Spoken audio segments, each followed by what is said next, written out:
motivo, ¿verdad? Y que otra circunstancia ya es cuando tenemos que negociar con las empresas.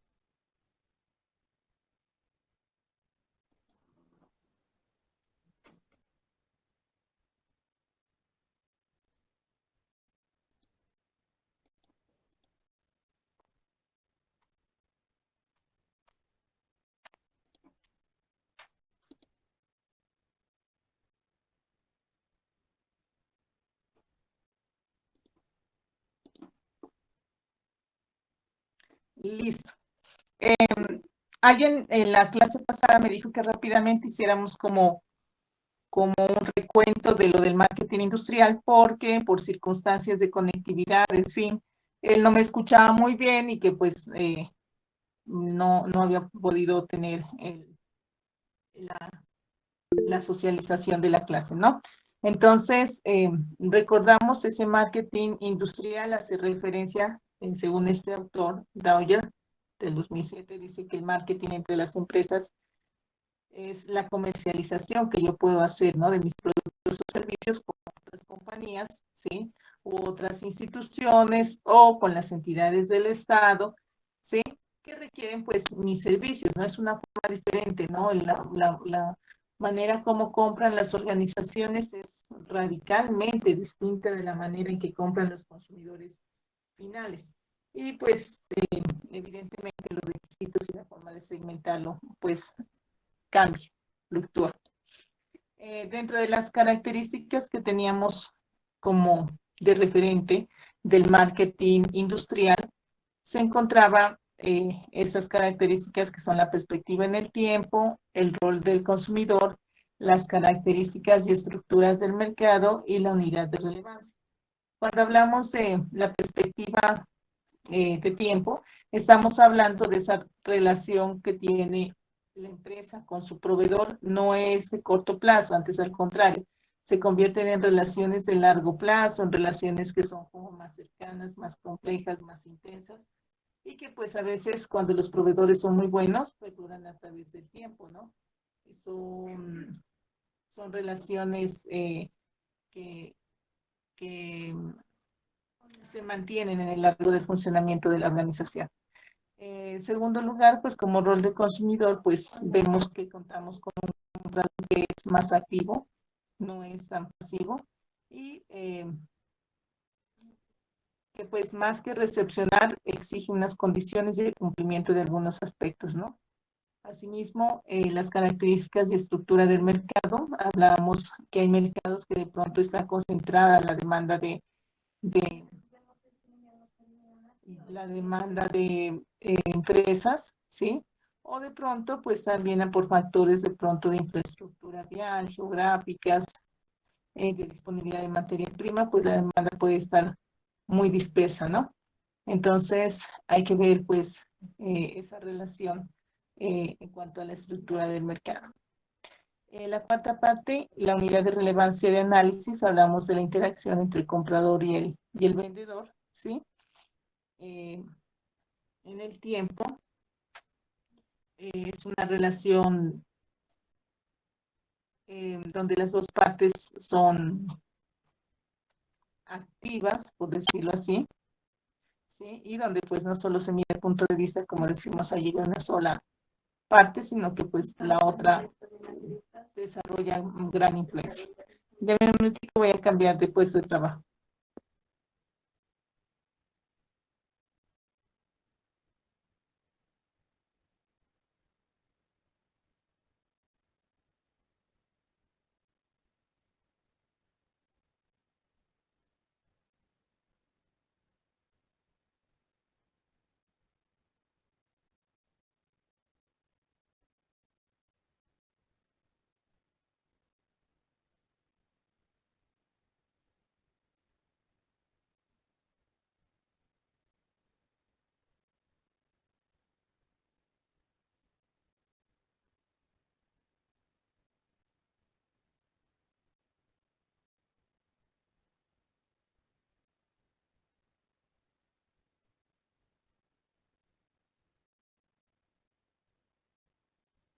Listo, así estamos como más tranquilos, como más, porque como me imagino que en sus casas también debe suceder, hay más de una persona conectada, ¿no?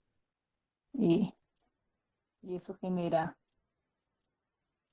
de pronto, ¿qué es?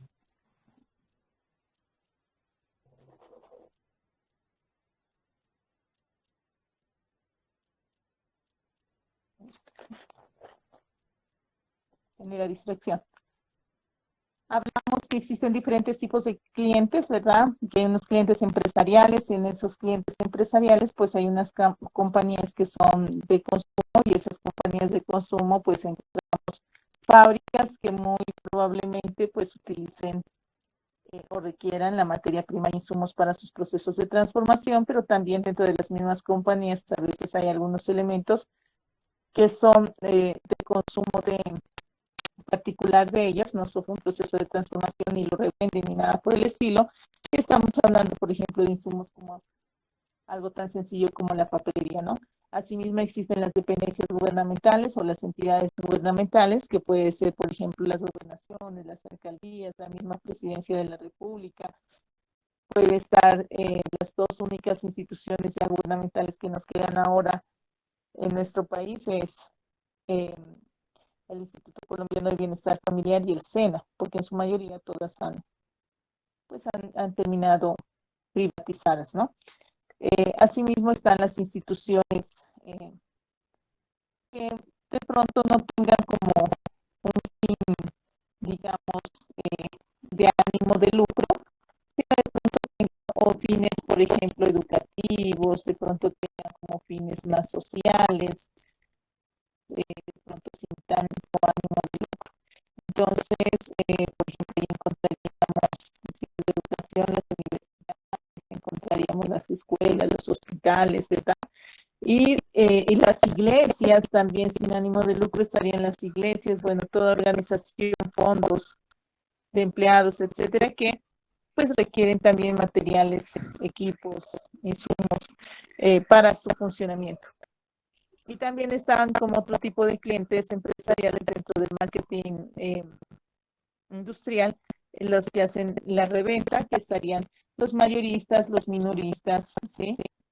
O los distribuidores, quienes pues hacen ese papel de contribuir en la cadena de suministro, ¿no? O el servicio de distribución.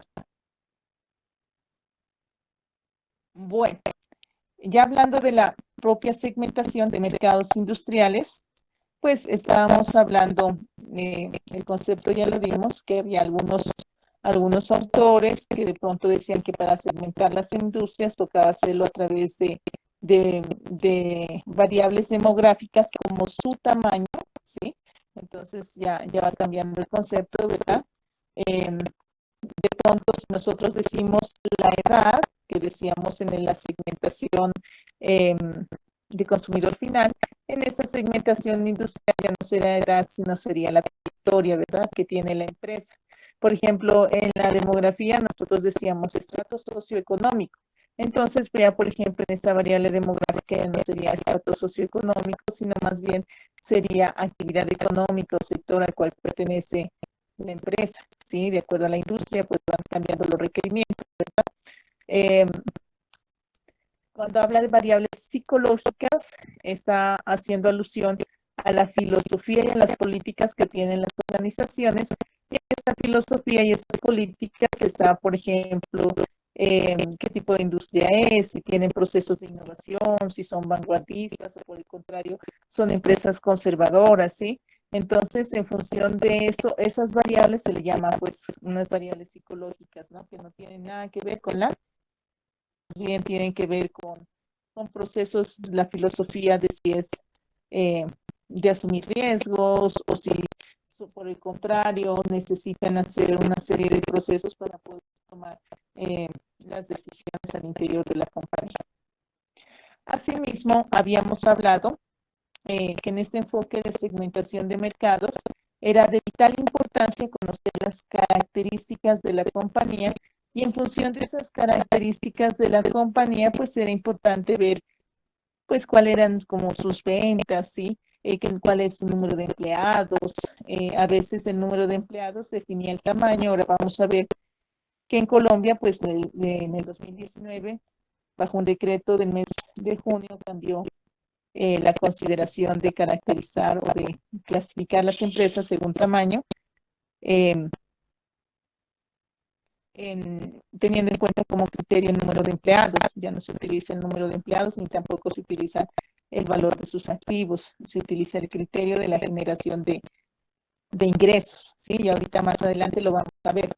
Entonces, también decíamos que era importante tener en cuenta pues esos estados financieros que tienen las compañías, porque en los mismos estados financieros nosotros podemos verificar si la empresa, por ejemplo, está sobreendeudada o si la empresa tiene un buen capital y activos o maquinaria, equipos, etcétera, que respalden en el caso de deudas y en el caso de después que la mercancía sea entregada bajo financiación, ¿no?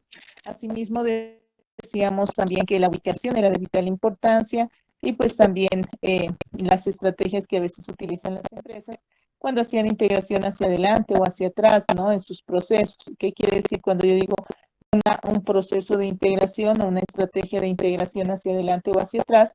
Pues que yo vinculo algún proceso dentro de mi cadena se llama la cadena de abastecimiento de suministro, que va desde la compra de la materia prima hasta la entrega del producto. Si yo vinculo algún proceso, pues que me es necesario. Yo les explicaba en la anterior clase que, por ejemplo, Colares decidió colocar su propio atolechero para hacer un control más riguroso respecto a la calidad de la leche y poder cumplir con un proyecto que ellos tenían de generar leche totalmente orgánica, ¿no? Entonces, mire que esa característica del totalmente orgánico, pues requiere de tiempo, requiere de esfuerzo, requiere de inversión, porque pues desde la misma hierba que se come la vaquita, pues tiene que ser orgánica y para que salga un producto de la tierra orgánico tiene que haber pasado unos 10 años en donde la tierra se haya renovado, donde haya desaparecido todo químico y donde los procesos de producción se hagan más naturales. Bueno, asimismo, pues les hablaba de qué tanto podemos ver frente a otros rasgos, nos dice allí, observables de la compañía. Entonces, esos rasgos observables de la compañía podrían estar en función de su posicionamiento, por ejemplo, qué concepto tienen sus clientes sobre esta empresa, ¿no? A veces muchas empresas tienen un posicionamiento negativo, que quiere decir pues que su imagen ante los clientes es negativa, no es una imagen positiva y por lo tanto pues más tienen pérdida que ganancia, ¿no? Asimismo nos tocaba hacer la segmentación, les decía, en función del beneficio buscado, en donde pues teníamos que establecer ese orden de prioridades que tiene el cliente o la empresa en este caso respecto a la compra de sus materias primas, insumos y demás pues materiales que requiera, ¿sí? Entonces, teniendo en cuenta esa orden de prioridades que tiene la empresa, pues igualmente yo puedo ajustar la oferta de mis productos o servicios para ser entregado a este posible cliente, ¿no? Este prospecto de cliente. Lo otro decíamos las afiliaciones y medios de comunicación, y en función de las afiliaciones y medios de comunicación hablábamos en función de que los segmentos de mercado pues a veces en el caso de las empresas se encuentran tan organizados que tienen gremios, que tienen federaciones, ¿sí? Que los cobijan. Entonces, por ejemplo, yo les decía de los ganaderos está FEDEGAN, de los avicultores está de los agricultores. Bueno, esperemos que nos acordemos. El de los cafeteros, les decía la Federación Nacional de Cafeteros, y que era más fácil coordinar o centrar esa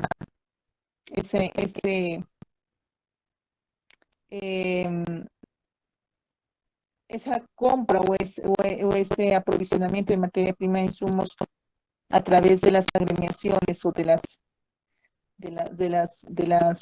sociedades que se han creado al interior de las empresas que hacerlo pues uno a uno, ¿no? Muy bien. Decíamos que hay unos criterios que nos permiten definir los buenos segmentos de mercado. En esos criterios era de que debía ser plenamente identificable, ¿sí? ¿Que eso qué significaba? Pues que yo pudiera perfectamente evaluar, más que todo evaluar, no tanto enumerar, sino evaluar la empresa con la cual quiero establecer un negocio, ¿verdad? Asimismo que sea accesible, ¿sí? Accesible por varios aspectos. Accesible quiere decir que podamos, por ejemplo, ingresar o entrar en ese mercado. Por ejemplo, yo les colocaba el caso de alguna empresa de estanques piscícolas en una vereda que se llama La Planada, hacia el municipio de Los Andes Sotomayor, que es vía Apizana. Y ellos tenían excelentes condiciones de producción, etcétera, pero ser proveedor de ellos era algo complicado por la red vial que no era en buen estado, eran pues vías que no eran muy de buenas condiciones. Bueno, asimismo, la accesibilidad también está frente a las filosofías y las políticas de las empresas, ¿no? Hay empresas que son muy cerradas, o sea, que no permiten el ingreso a nuevas personas como proveedores, y hay otras que, por ejemplo, tienen como carta abierta. Entonces, es bueno pues buscar información en ese sentido. También que sea un segmento considerable, ¿no? Cuando yo digo considerable, pues que realmente, como nos dice aquí la diapositiva, prometa la suficiente capacidad de que tengamos un buen negocio, ¿no? Que justifique realmente el valor. Eh, las abuelitas de antes decían, nadie compra pan para vender pan, ¿no? Hay que tener un margen de ganancia y de utilidad. Entonces, si de pronto a mí me quitan mi margen de ganancia y utilidad, pues de pronto yo no considero esa empresa como parte de mi mercado objetivo. Les comento así rápidamente y de pronto ustedes, antes de comentarles, les pregunto, ¿alguno de ustedes ha trabajado en Alcosto o ha hecho negocios con Alcosto, por ejemplo, o las grandes superficies? No, profe. No, bueno. Entonces, por ejemplo, alguna vez hablando con una de las personas que tenía sus productos, un microempresario que tenía sus productos en venta en el costo, no es que vaya a hablar mal del costo, ¿no? Simplemente voy a hablar de condiciones de negociación. Entonces, él me decía que poder hacer esa negociación con el costo no había sido tan sencillo porque ellos tienen que tener la capacidad de asumir, ¿sí?, los costos de publicidad y promoción que se gesten en esta gran superficie comercial. Entonces, por ejemplo, todo lo que es cuando dicen el 50%, el 20%, descuentos, cuando hablan del cliente número 50, cuando hablan de agosto al costo, bueno, todas las campañas que ellos tienen, entonces no sale netamente de al costo, sino que sale de cada una de las personas o proveedores que están allí, digamos, haciendo o tienen su espacio de exhibición, de merchandising, ¿no? Dentro de la gran superficie. Y ellos tienen que asumir ese costo. Si ellos dicen, por ejemplo, 20% de descuento en su marca, ese 20% lo tienen que asumir ellos. Si, por ejemplo, hay el cliente 50, ellos asumen también un porcentaje que le tienen que entregar al costo por ese cliente número 50. Entonces él me decía que a la final y a la larga, cuando las empresas están comenzando, me decía que no era como tan ventajoso ingresar a hacer negociación con grandes superficies como esta, porque pues la poca utilidad que de pronto pueda tener el microempresario se va a quedar o se va a perder en la parte de cubrir esos gastos promocionales y de publicidad. Por eso estamos hablando, cuando yo segmento, bien importante considerar, ¿no?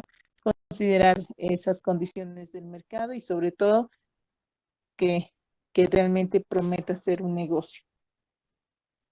Bueno, para hacer la segmentación del mercado industrial tenemos estos criterios, ¿no? Tenemos una segmentación geográfica, una segmentación demográfica, una segmentación por usuario, una segmentación de tamaño, la del usuario es la demográfica, ahí se me ha ido más, segmentación de tamaño, segmentación por actividad, segmentación por beneficio y segmentación por distribución. Vamos a ver la segmentación geográfica, ¿sí? Entonces, al igual que se hace a veces la distribución de la población objetivo en el consumidor final, acá también geográficamente nosotros hacemos un primer filtro, digámoslo así, para distribuir o caracterizar a las empresas, ¿no? A las cuales yo puedo acceder. Entonces, cuando hablamos de segmentación geográfica, estamos hablando, igual que en la segmentación de consumidor final, pues frente al continente, el país, la región, el departamento, la ciudad, región, municipio, zona, comuna, barrio, sector, miren, que vamos hasta el último punto, donde se encuentran las empresas a las cuales yo quiero ser proveedor, quiero suministrar, quiero venderles, ¿sí? Es simplemente mencionarlo, ¿no? Mencionarlo, como hicimos con la segmentación. Como hicimos con la segmentación que es de consumidor final. Algo importante, me regresé porque quería decir algo importante dentro de la segmentación geográfica. Generalmente, por estrategia, a las empresas, pues les conviene ubicarse, se encuentre o haya la disponibilidad de la materia prima o insumo más principal que ellos trabajen, ¿sí? Por eso nosotros de pronto aquí en nuestra región no tenemos empresas de siderúrgica, no tenemos empresas petroleras, bueno, porque aquí no está la materia prima, insumo o la fuente, digamos, ¿no? De trabajo de ellos. Entonces, todas las empresas tratan tratan de ubicarse donde tienen primero la disponibilidad de la materia prima e insumos, por eso buscan sitios estratégicos. De hecho, por ejemplo, si nosotros hacemos un análisis a nivel mundial, muchas de las empresas, ¿sí? Multinacionales, claro, han seleccionado países latinoamericanos porque uno, puede ser que haya la disponibilidad de la materia prima e insumos, y dos, porque hay mano de obra económica para ellos, ¿no? Cuando ellos hacen la diferencia de la tasa de cambio o de cambio, pues de la conversión de la moneda, ellos se dan cuenta que es más atractivo, ¿sí? Ubicar sus plantas en países como, pues, de nuestro continente latinoamericano, porque tienen muchos beneficios, o sea, los servicios son más baratos, la disponibilidad de la materia prima está al alcance y la mano de obra es barata en comparación con los países de ellos. Entonces, por eso, pues es una de las características por las cuales se selecciona, ¿no? También donde se ubican las empresas. Frente a la segmentación geográfica, no nos olvidemos, ¿no? Que se puede, cuando digo que es un primer filtro, ¿sí? Pues también nos puede ser el parámetro para decir, es buena la empresa, tiene pedidos significativos, pero ya de esa empresa no es tan fácil, ¿no? No es, la red vial no acompaña, el estado o de la situación geográfica no acompaña, las condiciones de inseguridad no acompañan, la presencia de grupos al margen de la ley no acompaña. Entonces, ahí es donde desisten muchas empresas en ser proveedores de otras por las circunstancias geográficas. Muy bien. Tenemos también variables demográficas, ¿sí? Al analizar estas variables demográficas, pues no es tanto como vemos que no es como el contexto de la segmentación del consumidor final, sino que en este caso se utilizarían variables como el tipo de industria, el tamaño, el número de años que de pronto la empresa ha estado en el mercado, ¿sí? Factores financieros como sus ventas, su utilidad, la participación que tenga esta empresa en el mercado. No sé si ustedes hayan manejado ya un concepto que se llama el ciclo de vida de los productos, sino ahora lo relacionamos. ¿Sí? ¿Me confirma si de pronto ya han mirado algo en función del ciclo de vida de los productos?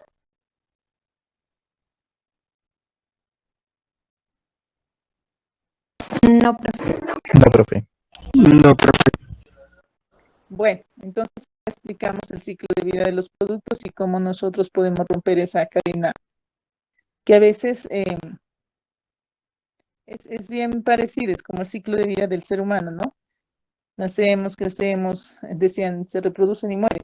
En el caso de los productos comienza una etapa de introducción, una etapa de lanzamiento del producto. Cuando el producto ya comienza de pronto a ser reconocido en el mercado, comienza una etapa de crecimiento.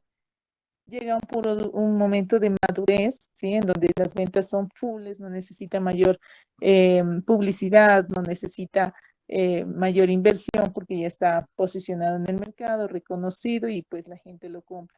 Pero asimismo, de esa etapa de madurez llega un momento de declinación, ¿sí? Entonces, la declinación pues ya prácticamente puede representar la baja de las ventas, ¿verdad? Y la eliminación del producto, pero pues ahí hay muchas estrategias que nosotros podemos hacer. La eliminación es una de las estrategias. Hay empresas que lo que hacen es modificar ese ciclo de vida del producto y, por ejemplo, comienza la etapa de introducción, de lanzamiento, de crecimiento, de madurez. Y cuando está el producto en la madurez, lo innovan, lo renuevan, le cambian empaque, embalaje, marca, a veces le dicen tenemos un nuevo diseño, a veces le dicen hemos cambiado nuestro envase para que sea más práctico, utilitario, ahora ofrecemos más por menos, bueno, etcétera. Utilizan esa serie de estrategias, sí, de innovación y ahora viene reforzado, le dicen a uno, ¿verdad?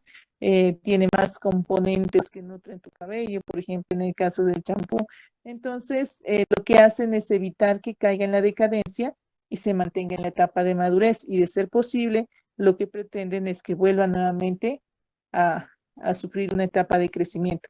Entonces, uno sí puede influir dentro del ciclo de vida de los productos, ¿no? ¿Quién ha influido y cuál es un ejemplo claro de eso del ciclo de vida de los productos? Todo lo que tiene que ver con tecnología y celulares. Ustedes ven, el celular no ha desaparecido. El celular sigue siendo uno de los elementos más utilizados por toda la población a nivel mundial. ¿Sí? Lo que han cambiado son diseños, aplicaciones, capacidad, ¿sí? Y ciclo de vida no ha muerto, porque nunca ha desaparecido el celular. Lo que ha hecho es innovarse, mejorarse, ¿sí? Entonces, mire que allí podemos tener un ejemplo de ciclo de vida. Ahora lo miramos un poco más a fondo. Asimismo, dentro de las variables demográficas, ¿sí? Estamos hablando de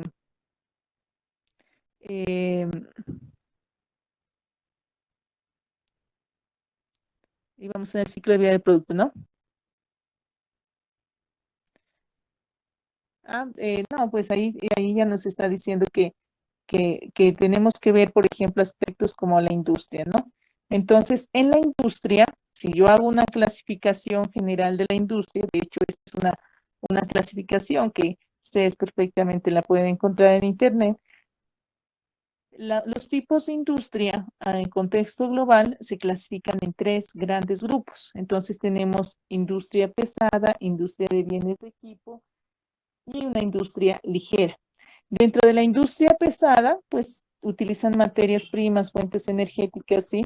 En el cual, pues de pronto la producción sea lo de la siderúrgica, la metalúrgica y la química. Esos son los tres grandes grupos de industrias que se encuentran en la industria pesada, ¿no?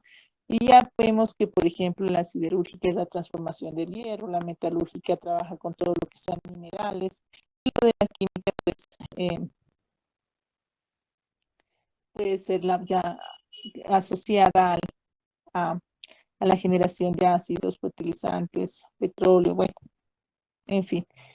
En la de bienes y equipos, la producción o la elaboración de maquinaria y equipos en todos sus niveles, ¿no? Entonces, eh, pueden ser los automóviles, pueden ser maquinaria industrial, no está allí dentro del, del cuadro contexto actual, pero sí puede estar la maquinaria industrial, es una de las que podemos clasificar dentro de este grupo, ¿no? Asimismo, pues está también lo de construcción, los materiales de construcción y grandes infraestructuras. Y tenemos también industrias ligeras, ¿no? Y las industrias ligeras, pues tenemos, por ejemplo, podríamos tener dentro de esta las empresas de alimentos, las textiles, ¿sí? Que bien puede ser que elaboren materias primas o puede ser que hagan productos ya semi elaborados. Esa es una clasificación general de los tipos de industria. Pero si yo me voy un poquito más allá, ¿sí? Y, y, y indago desde el contexto del comercio mundial, ¿sí? Yo tengo una clasificación ya dada, es la clasificación industrial internacional uniforme de todas las actividades económicas. En esta clasificación, así como lo dice su nombre, pues claro, todo tipo de empresa que se conciba, ¿sí? Y que exista, pues ya se encuentra dentro de esta clasificación, ¿no? Por precisamente eso, su actividad económica, ¿sí? Es como el criterio principal de clasificación. Y mire que esta clasificación tiene 21 secciones, de las 21 secciones tiene 88 divisiones, tiene 246 grupos y tiene 499 clases y tipos de empresa, que es la última clasificación. Entonces, vamos a ver un ejemplo. Y ahorita tengo allí el, el enlace, se los voy a compartir para que ustedes hagan el ejercicio de buscarme algunas industrias. Porque es importante. Mire, a cada una de las divisiones y de los grupos y de la clase, sobre todo, ya miramos que es como el PUC de lo contable, que ya no manejamos PUC, ¿verdad? Es de sus 4 dígitos. Cuando llega a clase ya tenemos 4 dígitos. Cuando hablamos de secciones está numerado por las letras del alfabeto, ¿no? Entonces aquí tenemos como ejemplo la sección de agricultura, ganadería, caza, silvicultura y pesca, que sería pues como el sector primario de la economía y en la cual nosotros encontramos como división en la clasificación uniforme internacional, encontramos 3, mire, la agricultura, la ganadería, la caza y actividades de servicios conexas, encontramos la silvicultura y extracción de madera y encontramos la pesca.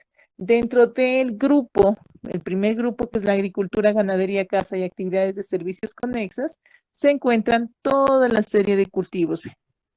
Cultivos agrícolas transitorios, cultivos agrícolas permanentes, uno debería saber técnicamente qué es el transitorio permanente, la propagación de plantas, ganadería, explotación mixta, tanto agrícola como pecuaria y actividades de apoyo a la agricultura y la caza, ¿sí? Dentro de la primera, que son cultivos, abro nuevamente yo la clasificación y ahí encuentro, mire, toda la serie de cultivos que pueden haber de cereales, de tabaco, de plantas, hasta allí, el concepto de clase o ese código de clase llega, digamos, el desglose de la clasificación internacional uniforme de las empresas, ¿no? De las industrias.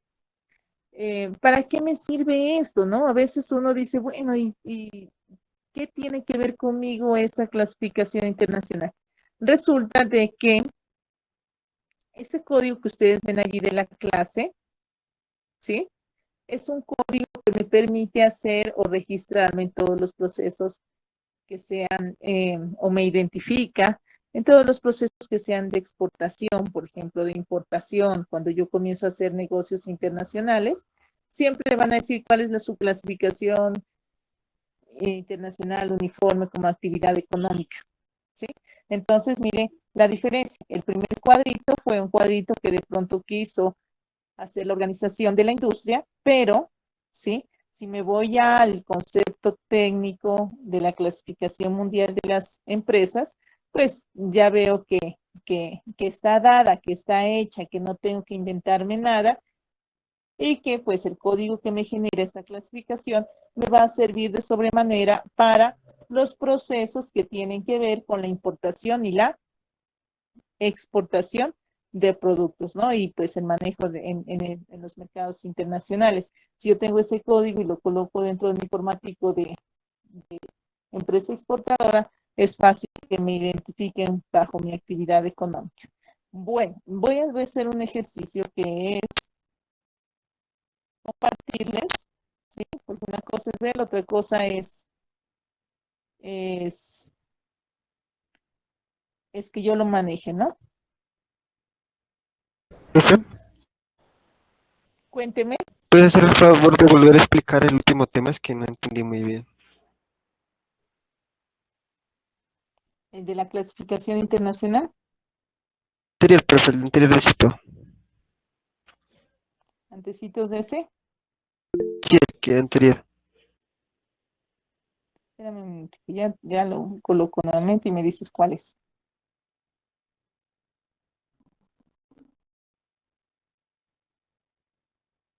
Regreso.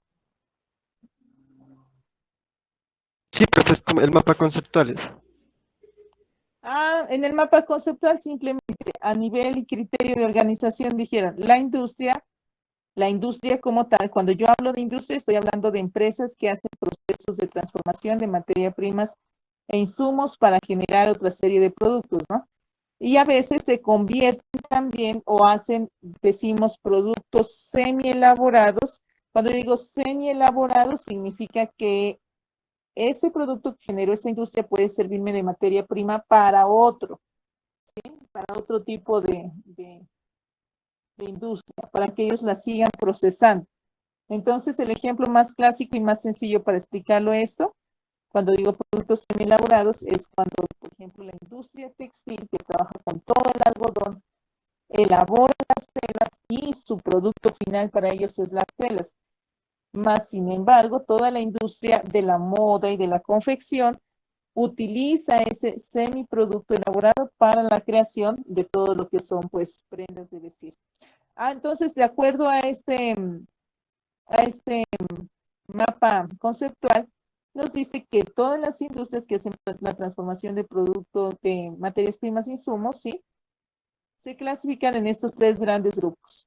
Bien sea industria pesada, industria de bienes y equipos y la industria ligera.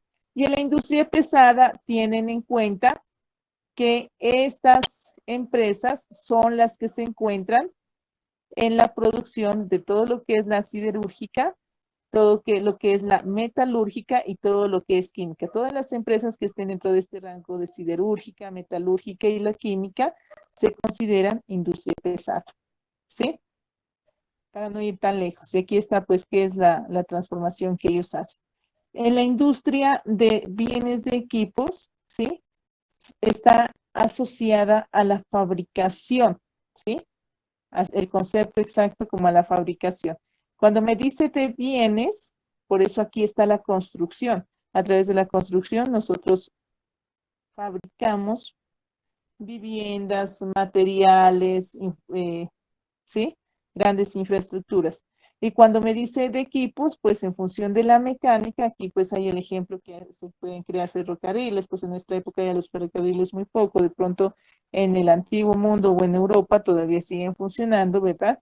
En nuestro caso, los ferrocarriles están habilitados para procesos de turismo y a veces alguna que otra mercancía se mueve por los ferrocarriles.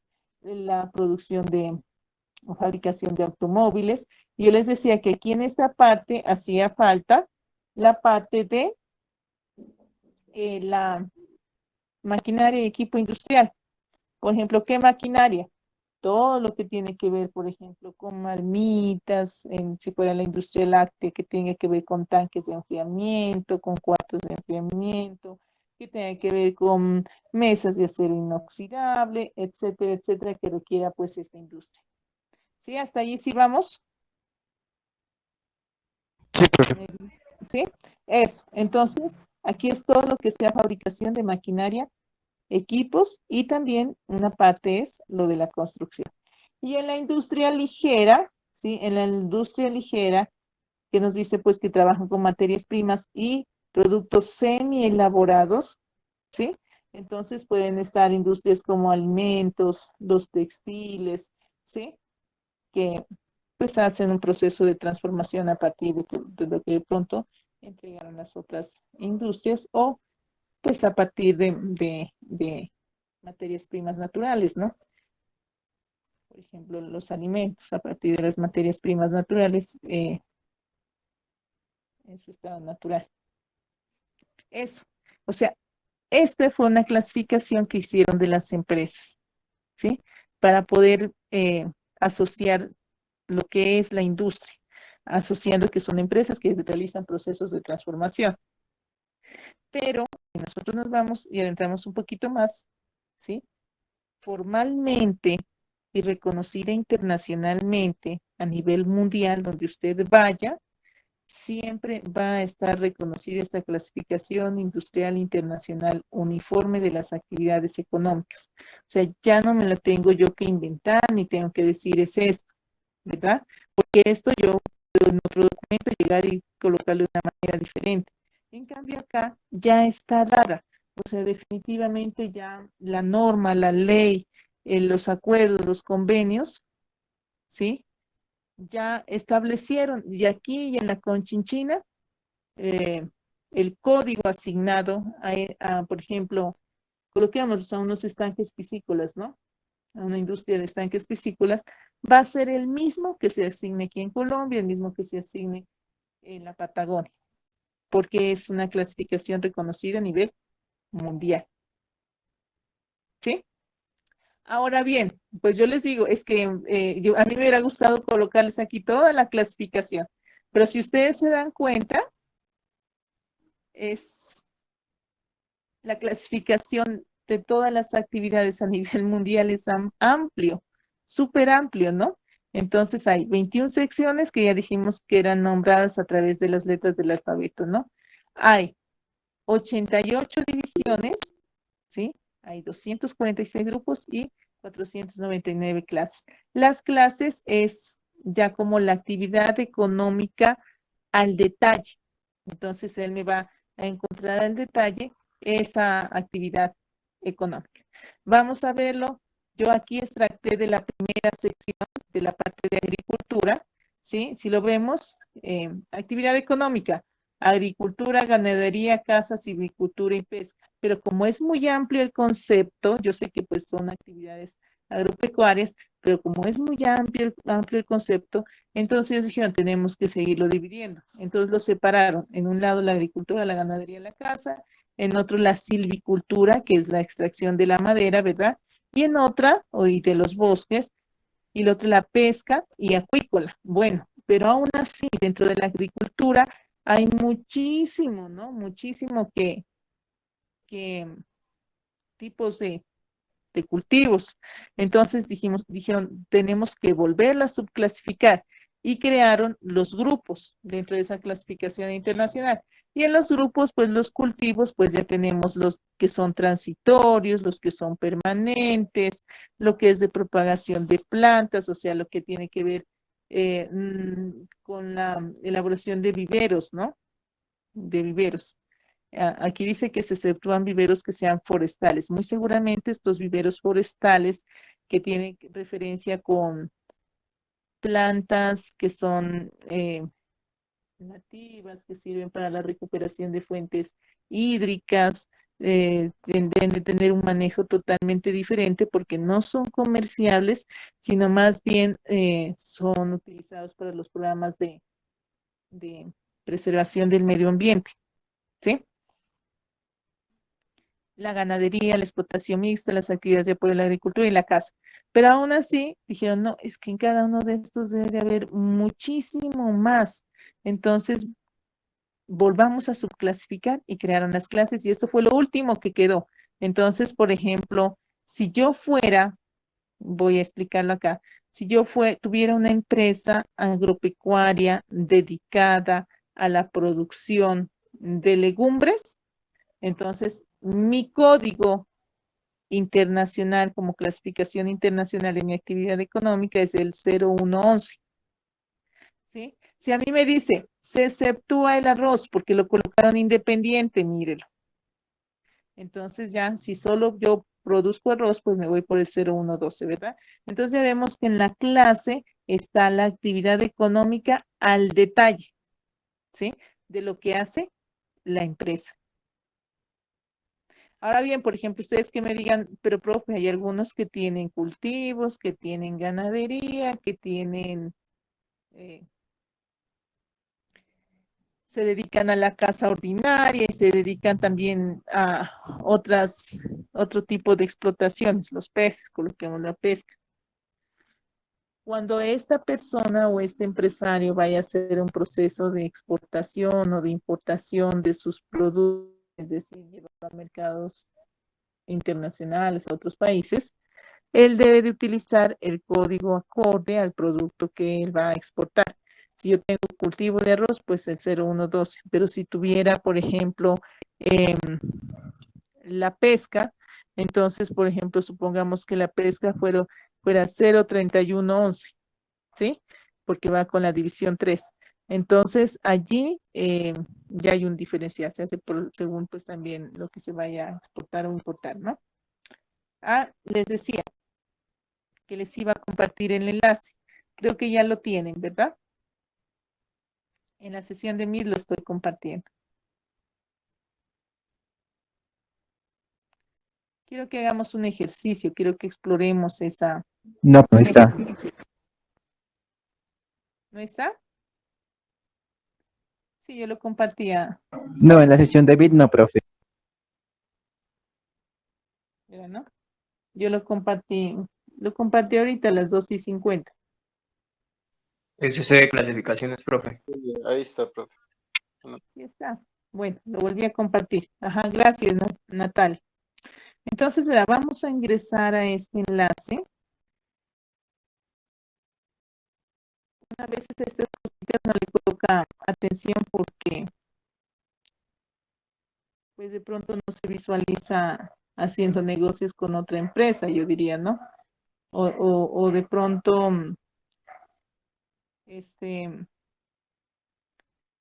voy a compartirles aquí toda una pantalla para ir explorando la página. Ay, perdón.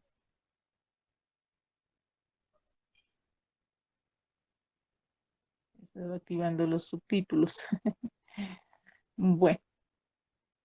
Entonces, mire, la clasificación internacional de las empresas está como coordinada, manejada y actualizada por el DANE, ¿sí? Si ustedes ven, ya va como en la 4ª versión, en el 2020, ¿sí? Todavía no han actualizado la del 2021.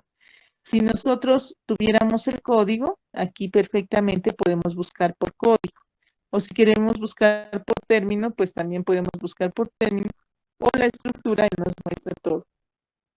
A ver, coloquémosle aquí por término, a ver qué queremos buscar.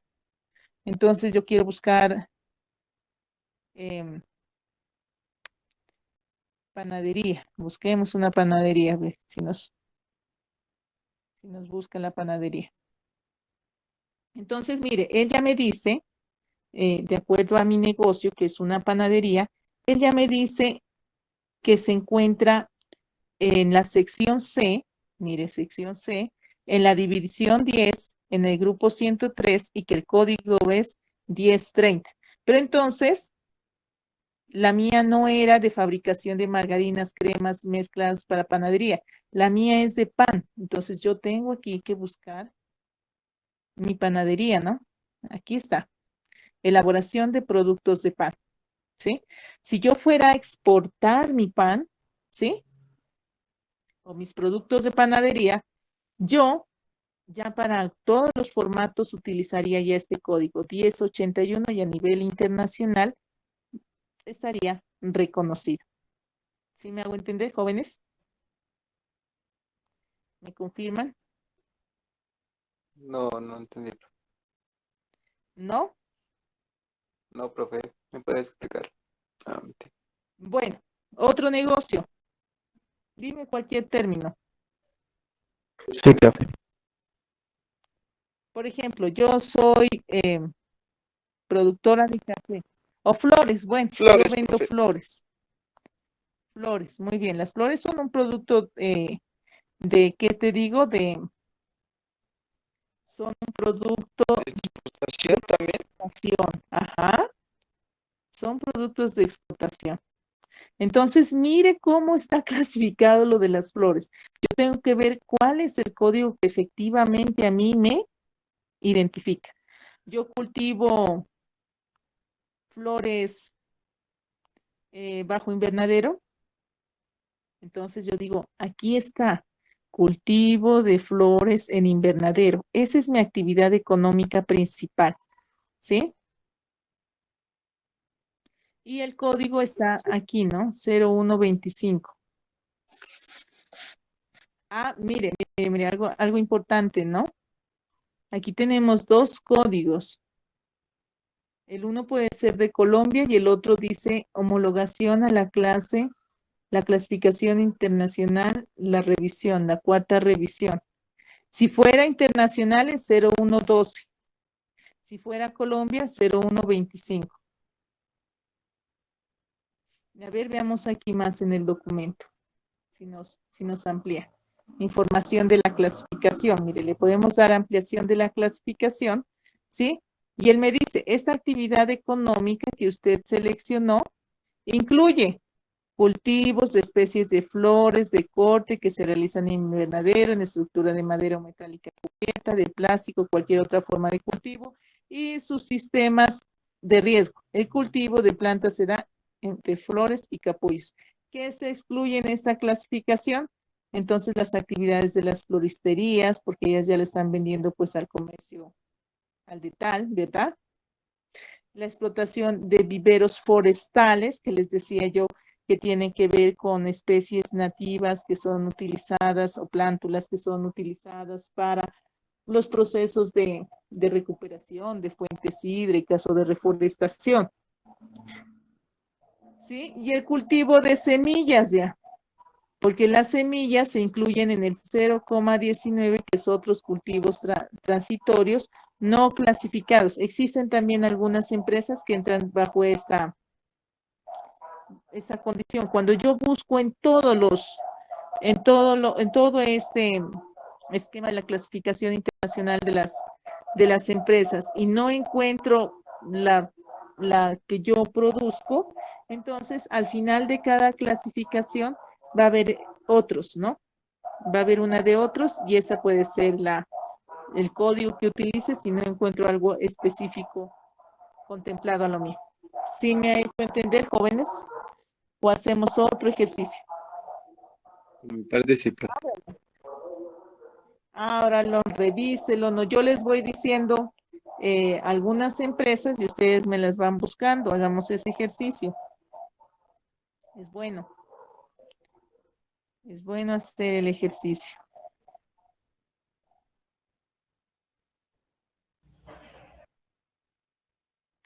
A ver, por ejemplo, busquemos café.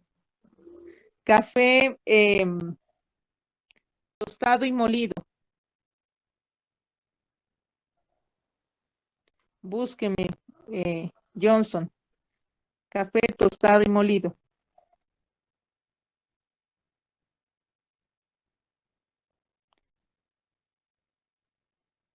Busque Esteban Camilo. Busque